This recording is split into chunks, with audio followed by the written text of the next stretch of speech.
You've made your voice heard. Hassel Shields 2016. Where the swamps are always full in our corner.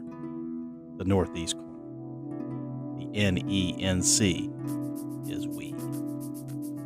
I'm Malcolm Shields, and I approve this message. The best coverage of high school and college athletics in Northeast North Carolina begins now. This is NENC Sports Radio Show on WRVS 89.9. About to get ready for episode 13 of season 3 of the NENC Sports Radio Show, Northeastern North Carolina's own sports talk show. Owen Hassel, sports editor for the Daily Advance in Elizabeth City, North Carolina. With me as always, Advance sports editor Malcolm Shields. What a week. What a friggin' week. I'm sports editor now. Did I say sports editor for you? Yeah, I'll take it. Yeah, go ahead. It's been that week. We're both sports editors. Awesome. We do a lot. I mean, we all do the same duties. Yeah. Trust me, not much more pay here, buddy. You want it? You see what little hair I have left, right? Yeah. I'm going the same way too, so. No, don't do that. Don't throw that like you're gonna lump with me. You got hair. It's thinning. Oh. Look at this week. This is what's happened to us this week. Yes. I'm going beyond sports. Okay? I'm just that. Oh. Well, more on Northeastern North Carolina sports. Let's just get into this. Follow us on Twitter. Also use that hashtag NENC Sports to keep the discussion rolling. You can follow us at NENC Sports. For me, I'm at ONOBX, Malcolm. My Malcolm_Shields. And there's more ways to stay involved with sports in Northeastern North Carolina in the form of a blog. Go to nencsports.wordpress.com for tidbits that aren't always in the Daily Advance, plus interviews and video from various Northeastern North Carolina games. We'll break down all things happening in the Northeast corner after this. The WRVS 89.9 High School Game of the Week returns in December, featuring live varsity boys basketball games. And your business or organization can join in on all the action. Sponsorship packages are available now. Call 252-335-3985 and find us online at ecsu.edu/WRVS. Sportsmanship, it means a lot of things. It means showing respect for the opposing team. And being a good host for our visitors. It's about modeling good behavior and not getting caught up in the emotion of the moment. It's about winning with humility. Losing with dignity. It is about making my high school games. It's a good memory that I can enjoy for years to come. Mr. Official. Mom. Dad, son, daughter. Coach. Are we in this together? Sportsmanship. Together we make the right call. This message has been brought to you by the North Carolina High School Athletic Association. This is Coach Scott Jones from Camden County High School, and you're listening to NENC Sports Radio Show on WRVS 89.9. People, gotta get over before we go under. Sing it, Godfather. Oh. Speaking to us right now. Listen to the song, you know. Probably better Godfather's not here. Or if he was, he'd have something to say from this week. Well, Northeastern North Carolina sports-wise, we do have questions. Of course, that means the Northeastern Coastal Conference football playoff race, or how this thing's going to end up. Of course, there's 2 football games Thursday. Don't know what's going on with those. But looking like Edenton would beat Currituck. Of course, in the Coastal 10, Camden likely going to top Creswell. But as far as the Northeastern Coastal, who gets the top playoff seed in the league? Differing answers, but that's why we have to assume. And as journalists, we don't like to assume. Certainly don't want to do that. But in this case, we're on the radio and it's taped. And we have to go about it the best way we can. That you're going to have 3 champions. Hereford County, Northeastern, Edenton. All champions, just like in 2013, take out Hereford County and put in Currituck. Same situation. But Hereford County could be 2 AA, Malcolm, in the playoffs. This is a thing. Absolutely.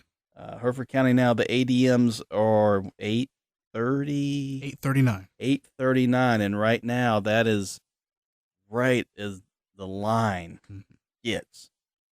Like if they were at 8:36, it could be 2A. Wow. It's just that thin of a margin. We're really not going to know, most likely until Friday night. There'll be a few more games across the state Friday night. I think Little Washington's also playing Friday. So that's going to change some things. A lot of the schools in the West are already be done. Yeah. Because they were not affected by Hurricane Matthew, at least nowhere near like it was in the East, of course, like Fayetteville and Greenville, Lumberton, etc.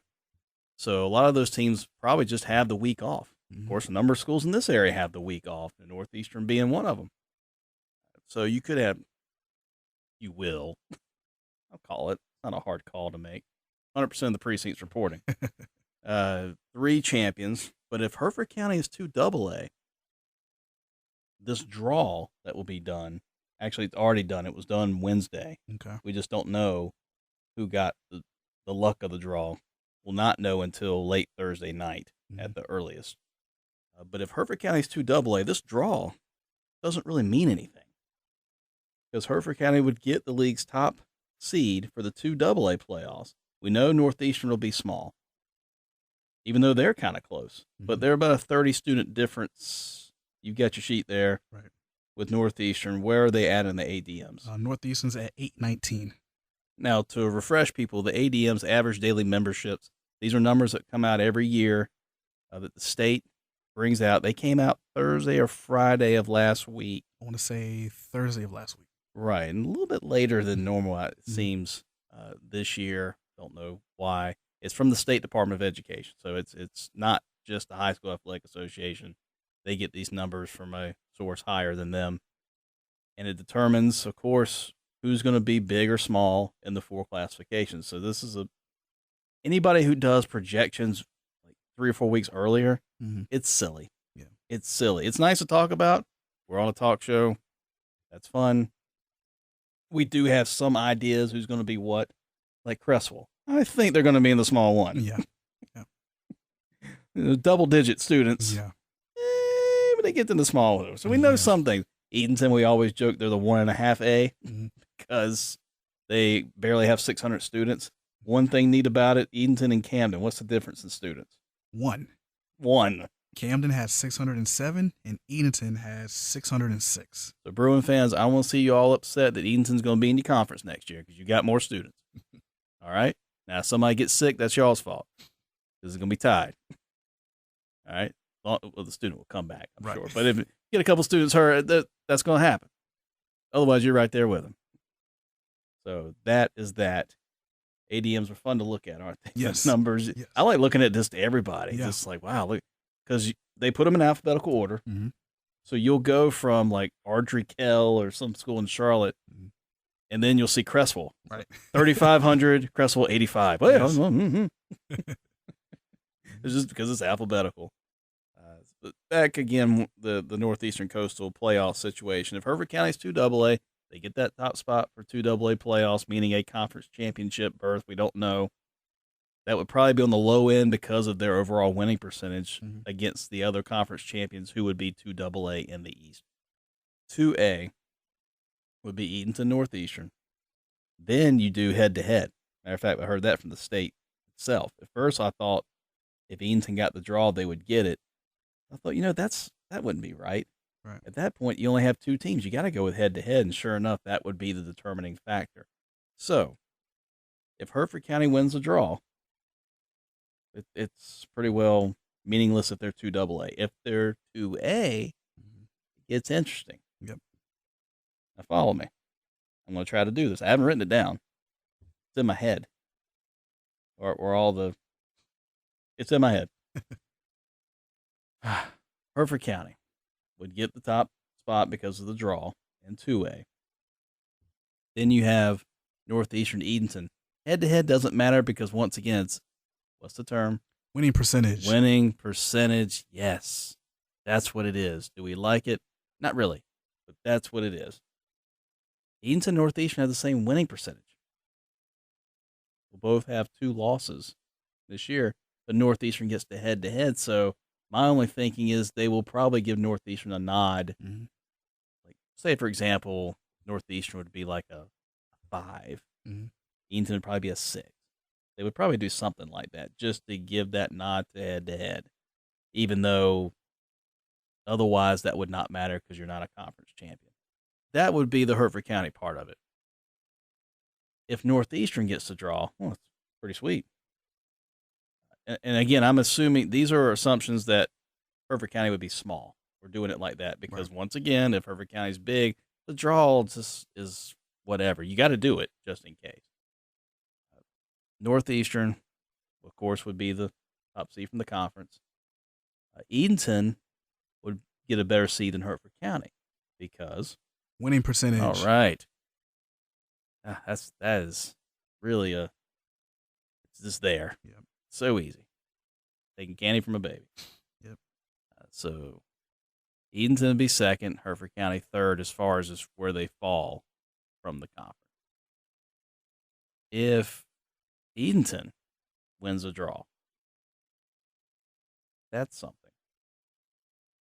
Because Eatonton gets that spot. Northeastern will go above Hertford County as winning percentage. Mm-hmm. And then Hertford County gets lost because they have 4 losses. No telling where they go. I think they'd still be home, but it'd be like an 8-9 kind of deal. And I'm not getting quite the seeds right, but I'm just trying to compare what it would be like for Hertford County if they lose that draw and they lose it to Eatonton and everybody's a small 2. That's like the worst case scenario for the Bears right now, who are playing some pretty good football and went down to first flight and eked it out. Yes. I said on the show, do not sleep on Jim Prince and the Nighthawks, and daggone Hertford County almost did because first flight came back with a vengeance, went for 2 to take that lead and ultimately a victory. Didn't get it with 3.5 minutes left, but I applaud Jim Prince for giving it that shot. Could have just kicked it and tied the game. Went for 2, though. I like it. Put faith in your kids. I like it. No doubt about it.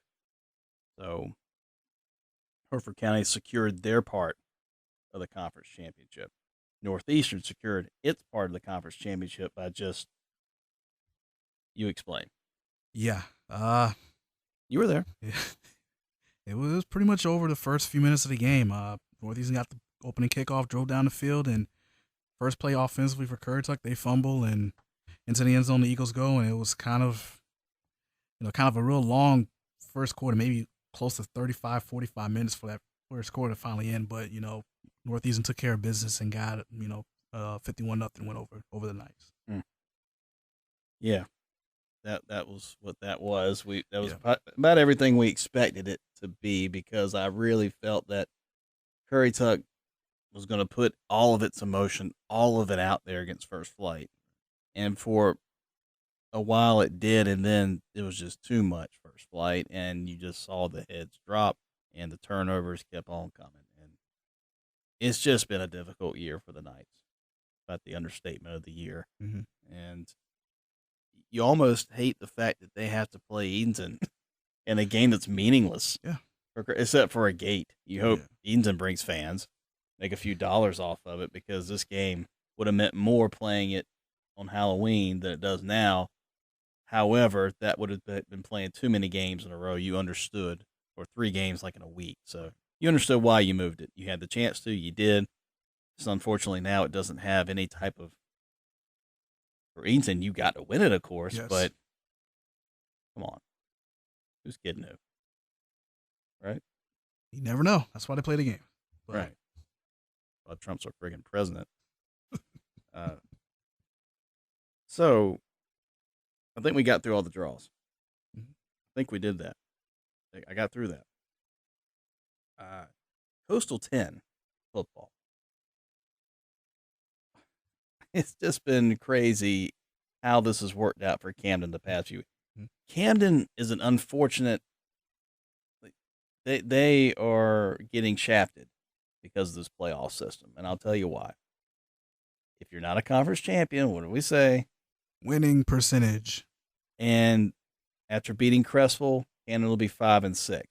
but Camden will also be second in the Coastal 10 because they had the tiebreaker against Gates.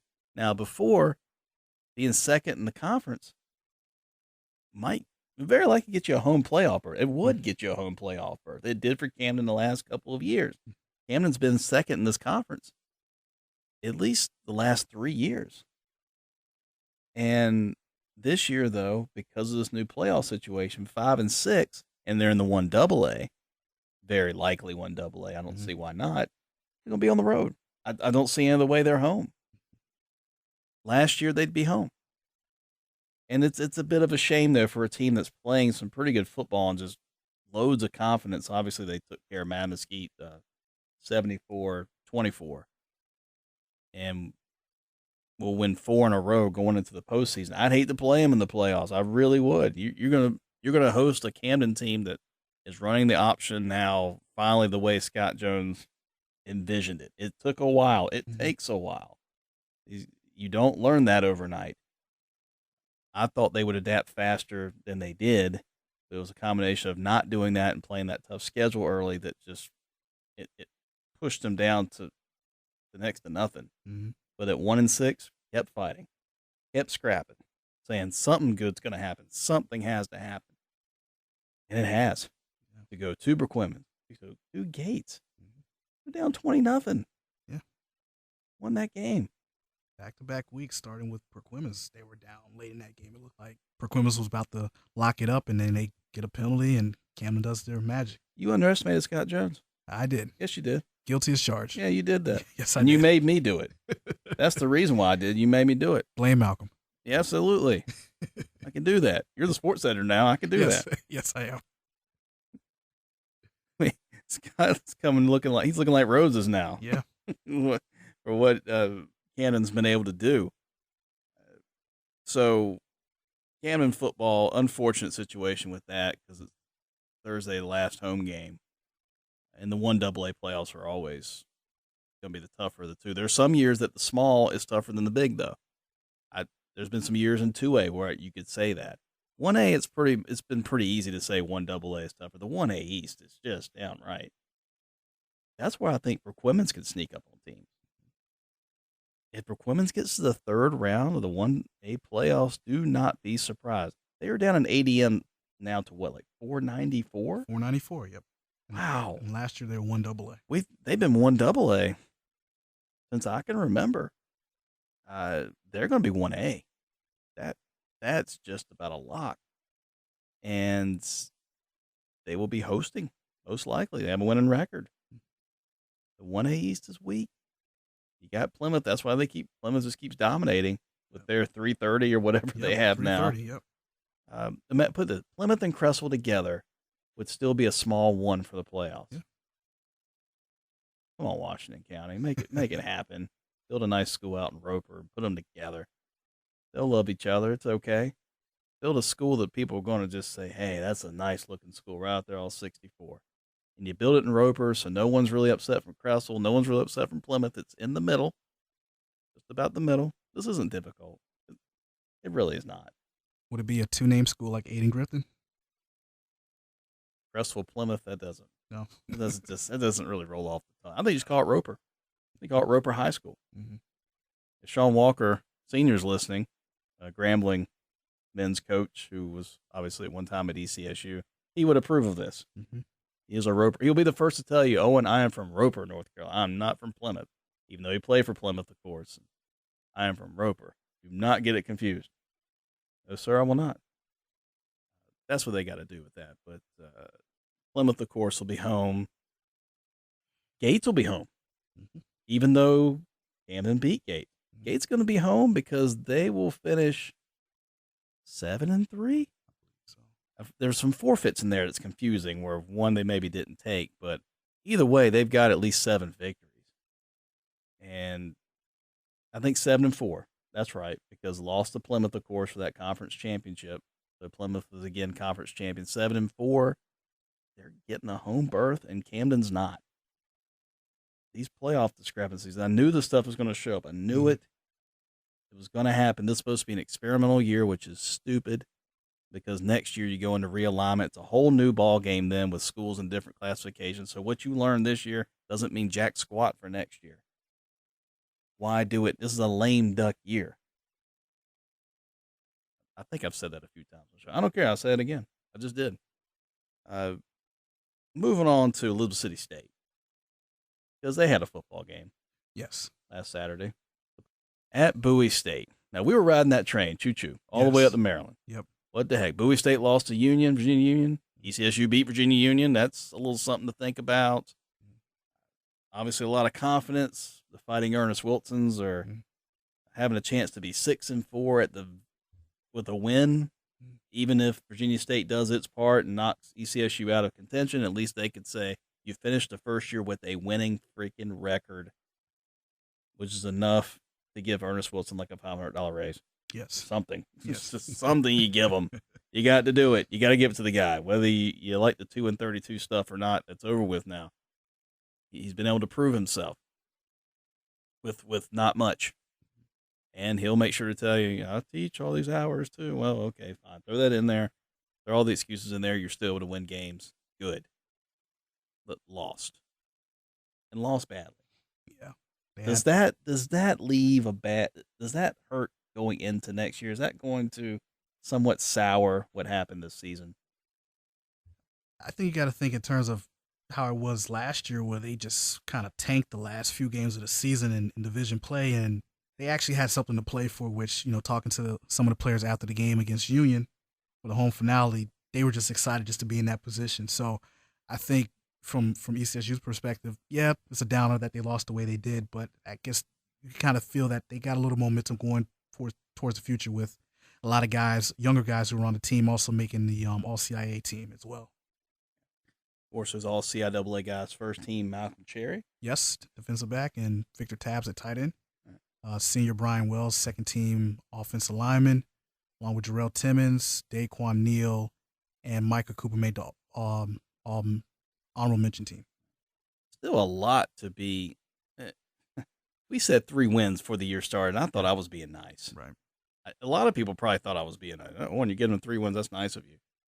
They got 5. Yeah. 5-5 record. Could argue 6 with the Johnson C. Smith game. Yeah. Because of the Johnson and the Johnson C. Smith. Yes. I get it. Yes.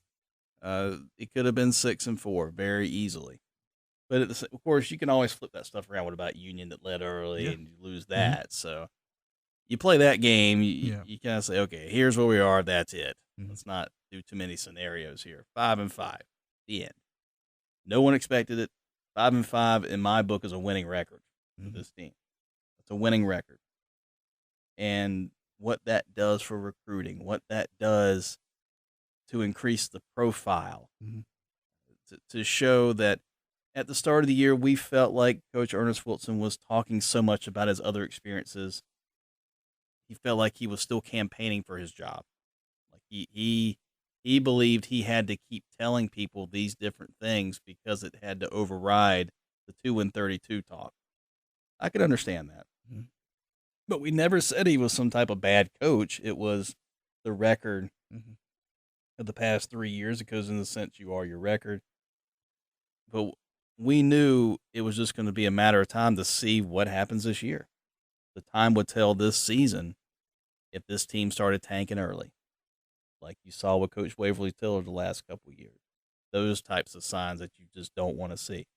If you saw those things, okay, then you knew this might have been a bad hire. But you never saw that.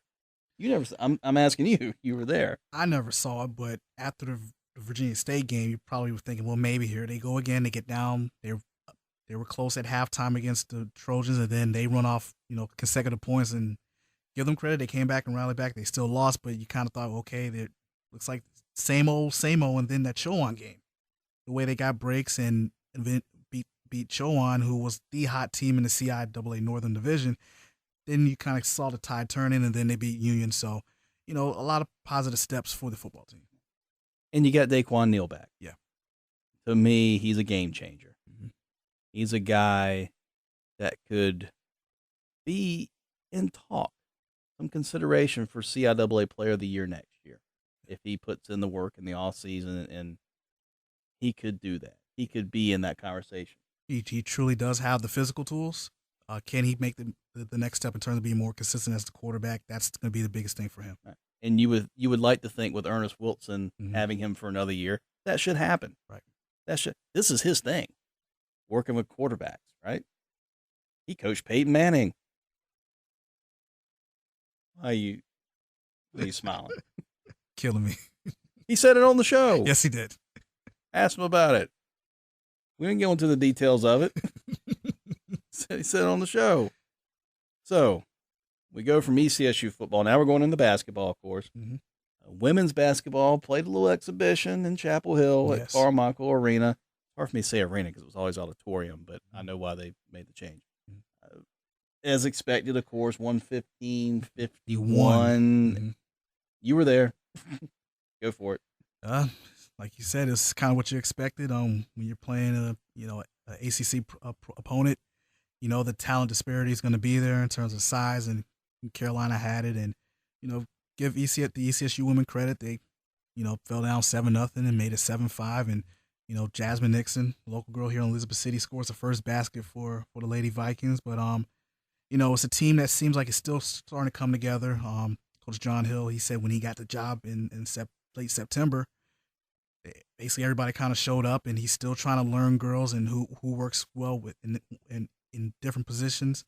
It's going to be a filling out process these first couple weeks of the season, and he's aiming towards, by the time we get to CIAA play, that he'll have a better feel about what this team could be. Yeah, and he's coming from Lincoln as a men's coach with a little bit of slight controversy how he was shown the door in Lincoln, but sounded like he helped recharge the program to a degree from what I read in Lincoln, especially make the transition to the CIAA.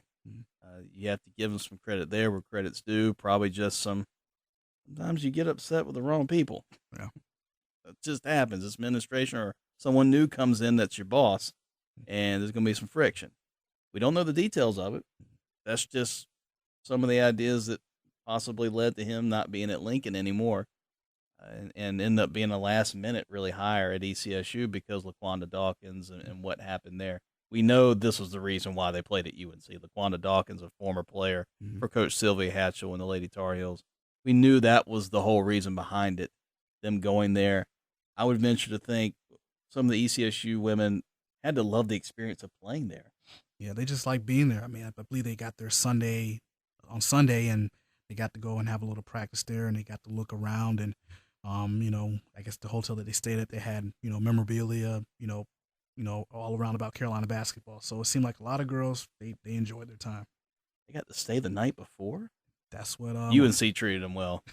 UNC paid for that. Yeah. There's no doubt in my mind UNC paid for that one. And that's fine. Go take it. Yeah. There's no hating here. It's just they made sure to treat them well. That's my school right there. Treating them well. See? Wearing a shirt. First class. I am wearing a shirt. There you go. Shirt before the shirt. That's right. So ECSU hoops, and we got the men's basketball team coming up this weekend playing at West Virginia State. No. UVA Wise. They're playing UVA Wise in a West Virginia tournament, which is what they did last year. And, of course, Aliko Dunk out of service for a while. I think it was a family matter, supposedly, is why he's had to step down for at least, we don't know exactly how long. It could be a month, 2 months. I mean, the press release was like 4 words, which is usually, it was 4 more words than what we normally get, but that's what it was, that he would be out indefinitely. Knowing that if we saw him, didn't see him the first couple games, we're going to say something. Right. So at least got ahead of the game in that sense. And Luke Grimsley, I believe. Yes, that tells you what we know about the assistant coach that I don't think was on the staff last year. He would be the interim guy this year. Again, don't know how long. This is what it is, and probably wouldn't see ECSU home until they play, of course, MACU, Mid-Atlantic Christian. That's been going the last couple of years. Mid-Atlantic Christian's playing this weekend, and they have a weekend. Usually they start the year playing at home with like 2 or 3 other teams, like Davis College from New York, Trinity College of Florida. Doing that again this weekend at Chess and Gym. Coach Allen Harris has about 16 players, a number of guys back. Watch out for that herd. Yeah, I mean, you got to feel like he's kind of put his thumbprint on his team in terms of him going out this offseason and bringing in the type of kids that fits his vision in terms of the type of basketball team that he wants. So it's going to be interesting to see how this MACU team kind of come together. MACU women won their first ever tournament at Davis College. Again, that's the school out in Johnson City, New York. They're in Binghamton area. Long drive to get those 2 dubs, but they did. Aaliyah McNeil, great, starting her collegiate career, Northeastern standout, former area player of the year. Had double-doubles in those games. Not a bad way to get things going. Only brought 7 players up there, but won both games. If you're Charlie Troxell, that's great. That your depth was essentially nothing, and you went up there. You never started 1-0 before, or 2-0, and we know the rest. Yeah. Every win breaks record. Every win are goals. The program's only been around about 4 or 5 seasons, people. That's why we're doing that, and they've struggled to win 4 or 5 games a season, and now they already have 2. So every little step is a baby step, but they're not playing Coastal Carolina again, and the MACU men aren't playing those VMI-type schools again. Now, they don't get the paycheck anymore, but they are playing North Carolina Wesleyan. Both men and women are. They're still going to play a couple of NCAA schools, but I think that's going to definitely help in the end as far as MACU men have just been beat down the last couple of years playing. You got to play those teams early because you can't play them once it's conference time. You can't play them. No spots left. So they get beat down early. All of a sudden, MACU's like 0-10, and the guys have pretty much lost all sense of worth and confidence. Then you start to play the games that really count, and a guy or 2 injured. They're hurt. Mm-hmm. They've lost the fight, and it snowballs. I think now the way it's set up, that won't happen. And MACU's hosting that Bible College NIT in February. That's a neat goal to have, and you're going to play on your own gym, the Chesson gym. And like we said, you just don't go into. Nope. You don't go into Chesson gym. You don't just go in there, play basketball, dribble the ball, shoot it, pass it, and win a game and walk out Chesson gym. It just doesn't happen except about 15, 20 times the past couple of years for other teams. I just blew myself up. But that's MACU basketball. We're already that's why we're talking about all this. It's here. It is already, basketball's already here. We've even discussed it, of course, with the preseason players of the year in high school, and Camden, for example, has games for basketball scheduled at the end of the month. Right, because they play in the Coastal 10. Yeah. I mean the Coastal 100. Yeah.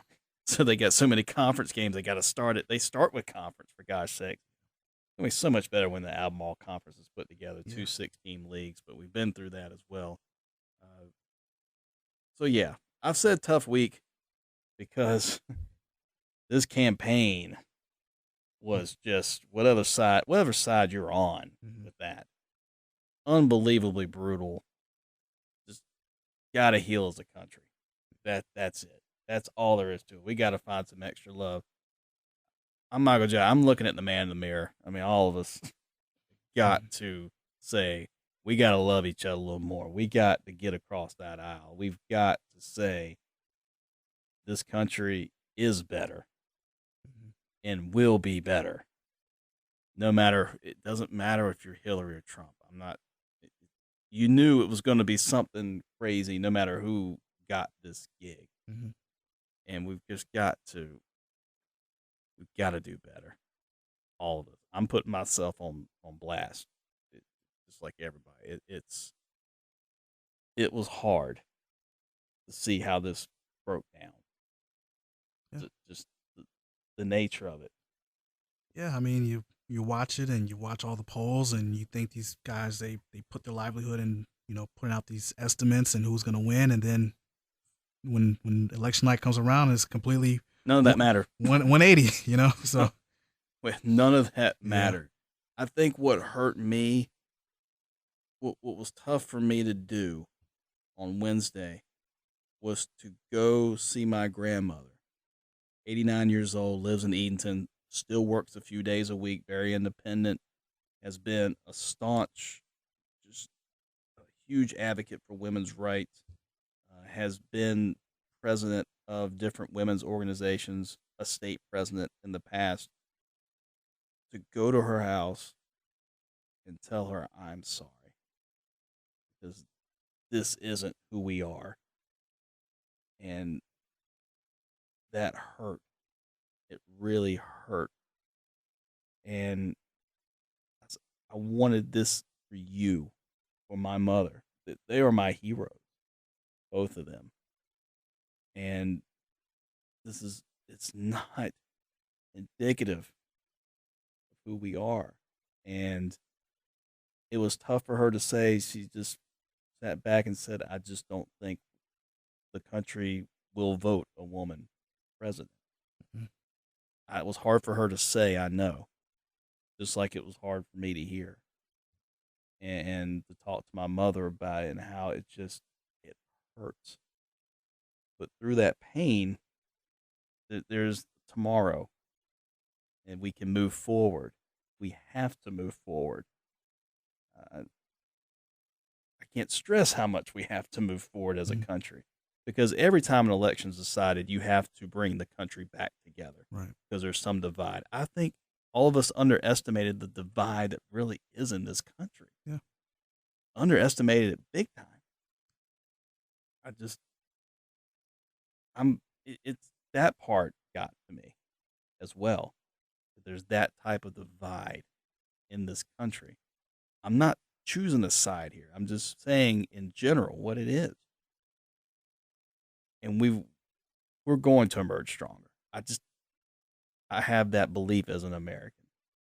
We will come out stronger, and we will look back at this, and it'll be something where it's an examination of ourselves, because we have to take a step back before we can take those 2 or 3 steps forward, seeing what has happened here. Because really, who expected this? Who expected this? You can't tell me you expected this with a straight face. You can't tell me that. Don't tell me. This is real talk. And there are going to be people that would be hurting no matter who won that thing. Whether it's Hillary Clinton, Donald Trump, there were going to be people hurting. There were going to be people that would do some rioting. There were going to be people that would do some of these things, because that's how bitter this thing got for so many months. This just absolute hatred. And I just think throughout this whole process that the one thing that's been so disappointing is just the way they talk to each other. I mean, as Americans, we don't do that. We try to be about the topics, and it kind of got, personal, where, as a voter, you just want to hear, what are you going to do to help us and help us grow as a country? And it seems like we just got a lot of mudslinging from both sides. Let me put it to you in another way. The Lord never puts more on your plate than you can handle. However, I was hoping he could give me a lot of nice salad dressing to help stomach this. And I mean, he's given us so much. We're incredibly blessed. We get to do this show. We get to work and do something that we love, and we go out and cover sports. That's what we do. These are good things. That's not going to change because Donald Trump was elected president or Hillary Clinton would have been elected president. This just goes beyond that. It goes beyond us needing to. We need to love a little more. We got to have a love fest now. Yeah. We've got to have more of that, because otherwise we're just going to keep beating each other up. And for what? For what?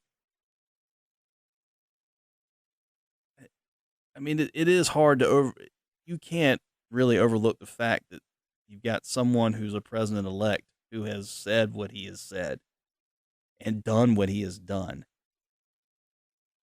And that's painful. And he's not going to change people. That's not going to happen. You don't just change overnight. You don't change a 70-year-old man. It doesn't happen. So we have to do that. We have to be the agents of change.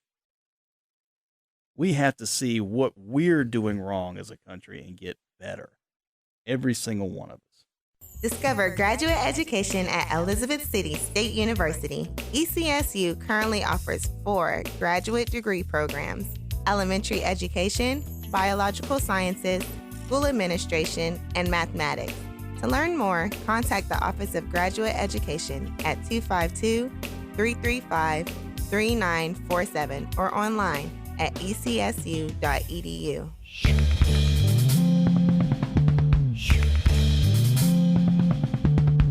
But we like to have fun on this show.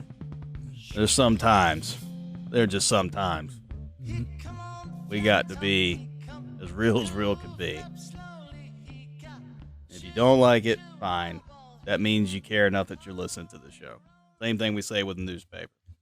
I feel like we already did our Shimon now, but this is the Shimon now. Shimon, get on me, all right. I'll get the Shimon now topic out of the way here. Shimon now brain cancer. All forms of cancer. It took another precious life this week when former Edenton Steamers president Katie Ebersol passed away. Katie Ebersol was the Edenton Steamers.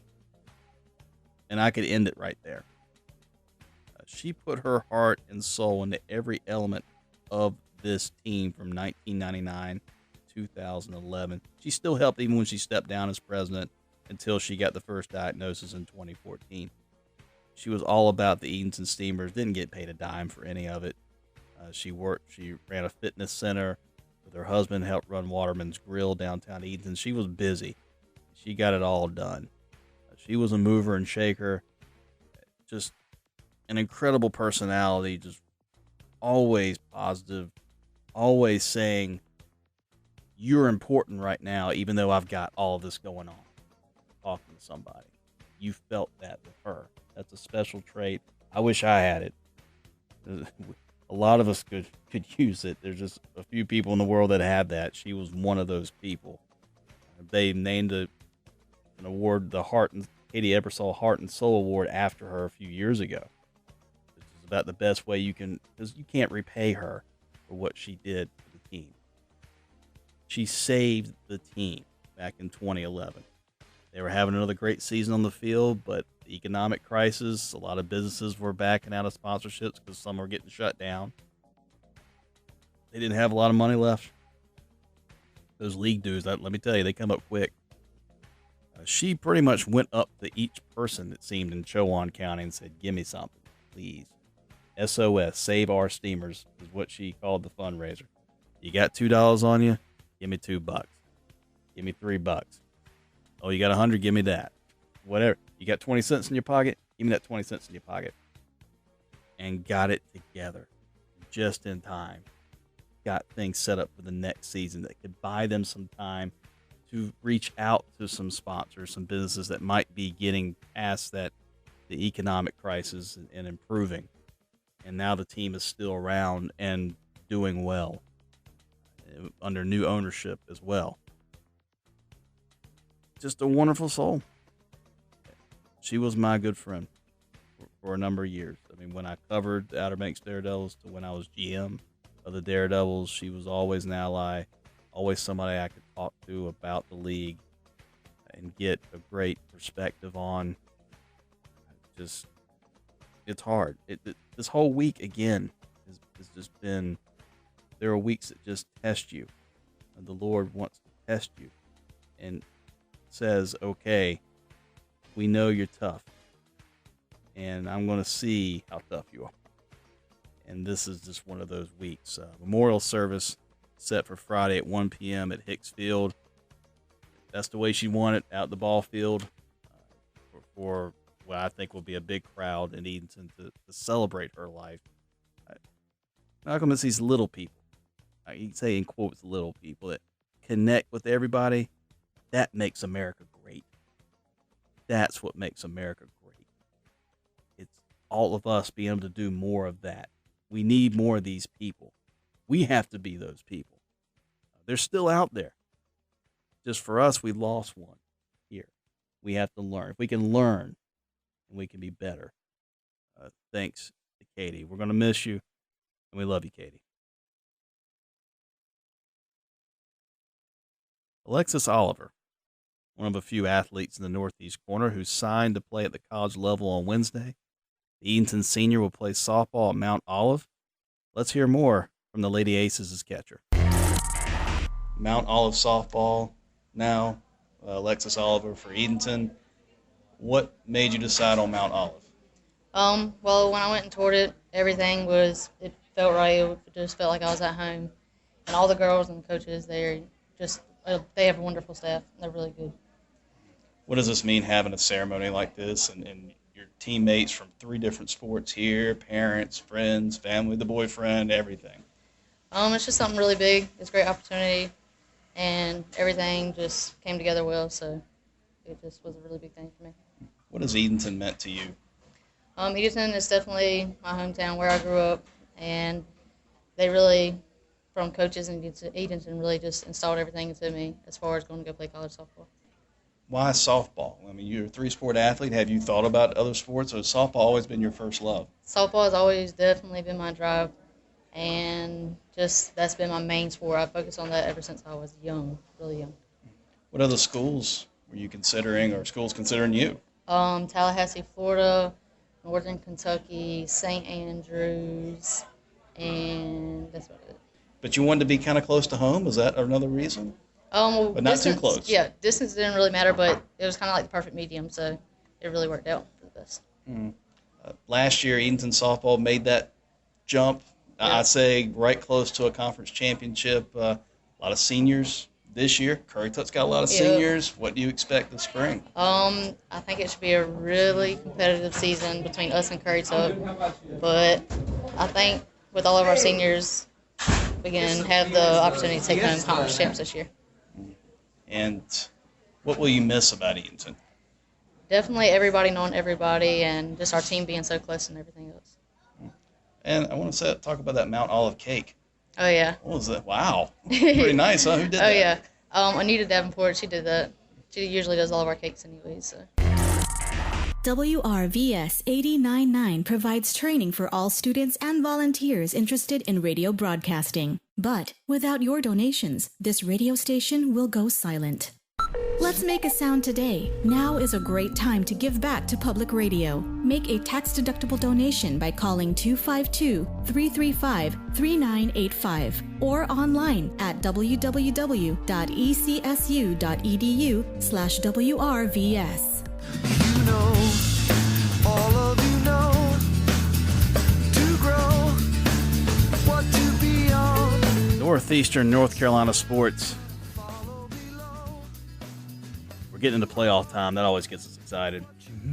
Get us out of this seems melancholy kind of week. But for now, we got some Twitter shouting to do. Your tweets go here. Twitter shouts. This is from @Lumpy68. Of course, that's Northeastern assistant football coach David Lawson. He's been on the show before, and we've had him on this segment as well. River Road, what he tweets out, won 14-0 over Currituck for the championship. That's, of course, the Albemarle Athletic Conference Championship Middle School. We know about next year will be called the Albemarle Conference for a high school league. This is middle school, which has been called Albemarle Athletic Conference for a number of years. River Road Middle School, of course, River Road is the middle school.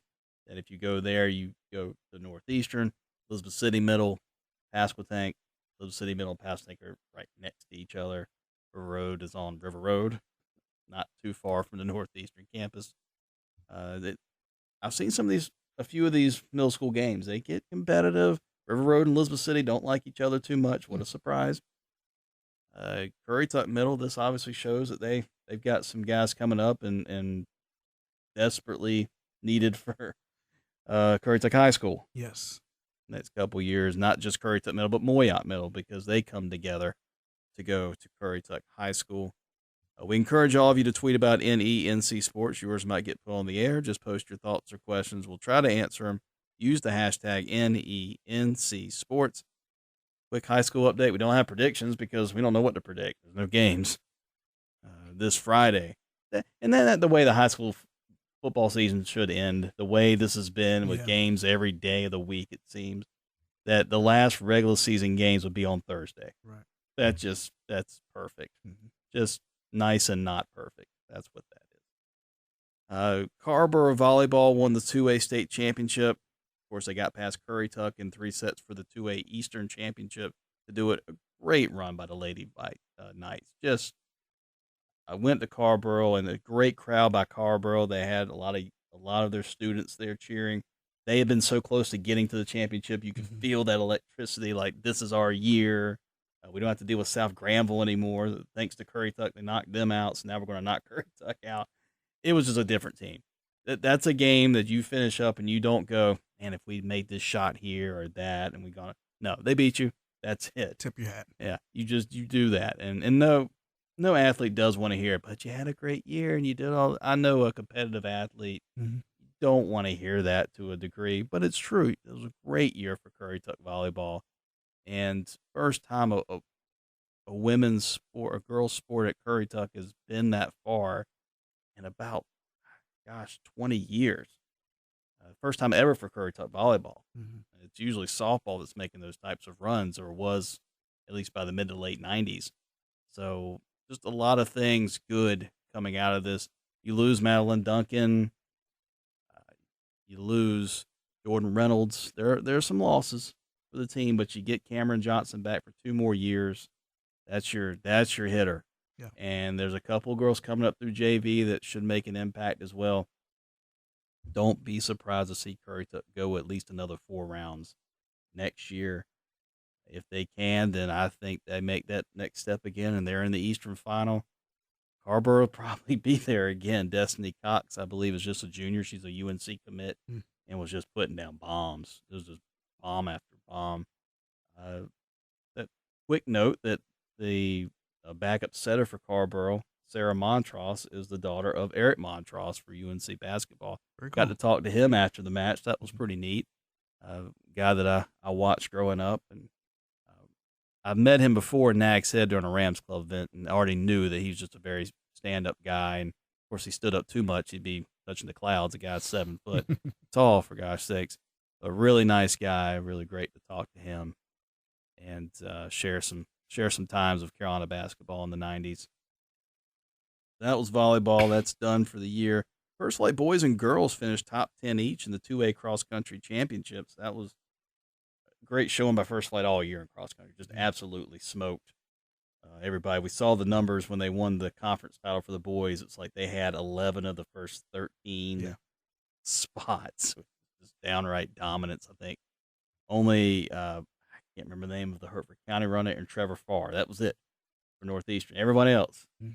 That's what was happening there. Dominic Brooks finished 10th in the 1A cross country championship at Kernersville. Everything is at Kernersville for the state championships for cross country. First Flight Manio is still alive in the soccer playoffs. Of course, Manio in the 1A, First Flight in the 2. They're both in the 3rd round. Dare County soccer rules. Yep. All right. Yep. I think I make it pretty simple. If it's Dare County soccer, they're going to keep playing for a while. It's a big thing. Soccer is the thing. You got anything else? Currituck soccer. Yes. Got to the 2nd round and again came up against Carrboro. Damn you. They're only down 1-0 after the first half, and second half Carrboro got a couple goals there to get the shutout, but a lot of good potential for Currituck next year in terms of soccer. They got a lot of young kids who are going to kind of come together next year. Yeah, very young team. Of course, Camden lost first round to James Keenan 7-2. Northeastern 1-0 heartbreaker at Red Springs to make that drive, lose 1-0. I had Northeastern pulling off the upset because that's that 1A, 2A league, and you don't know what you get out of the 2As. And Northeastern has beaten teams from down there before, but lost that one 1-0. So essentially everybody in the area except First Flight, Manio, and Currituck got past the first round, and now, once again, Dare County Soccer rules, hashtag Dare County Soccer. Yes. And if you're First Flight's young. That's scary. The girls' soccer team was young last year.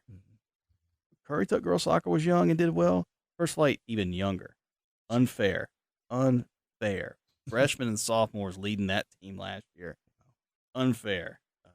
If you're Mark Cross of First Flight girls soccer, it's just the riches just keep coming. It just they're there. However, they lost in the Eastern Final last year to Carborough.